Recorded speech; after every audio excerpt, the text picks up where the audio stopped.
The spark in the dark. The theater stood as a monument to wealth and indulgence, an opulent haven for the elite.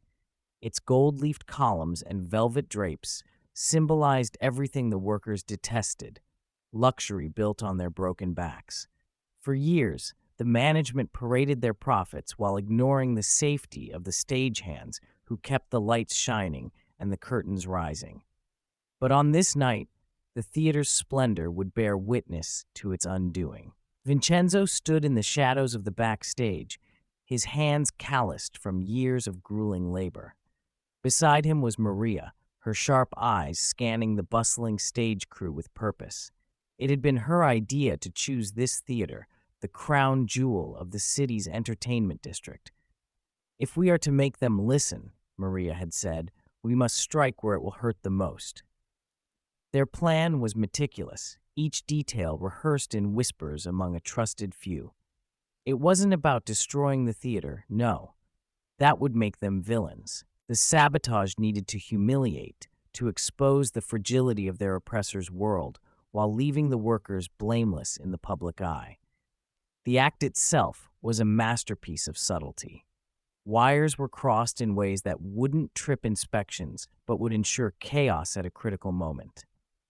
The grand chandelier, a glittering symbol of excess, had its pulley system tampered with just enough to cause a dramatic but harmless descent during the show's climax.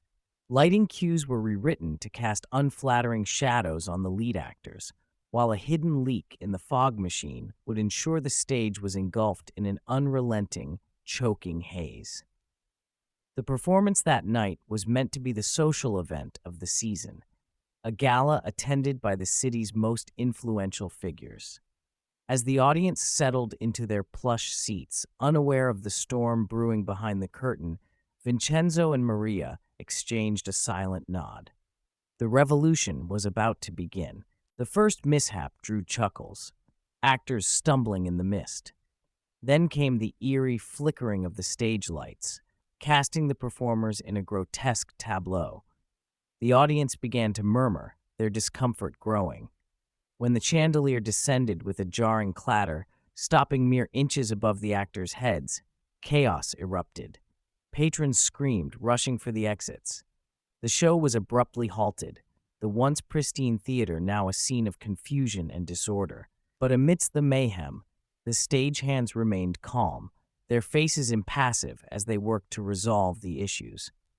To the public, they appeared as victims of managerial negligence, overworked and underpaid.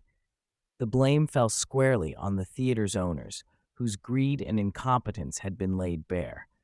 In the aftermath, whispers of the sabotage spread through the workers' circles. Vincenzo and Maria convened with a select few in the basement of an abandoned warehouse, their faces illuminated by the flickering light of a single lantern. It was there, among the creaking floorboards and the scent of oil and sawdust, that the Filthy Hand Society was born. "The filthy hands that build their world," Vincenzo declared, raising his oil-streaked palm, "will now shape its future." The society's mission was clear: to dismantle the structures of corruption and rebuild them in the workers' image.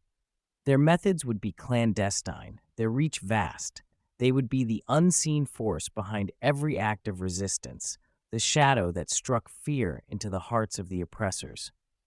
And so, the spark ignited that night at the theater became a roaring flame, spreading through the city's factories, docks, and stages. The workers, once voiceless, now had a banner to rally under.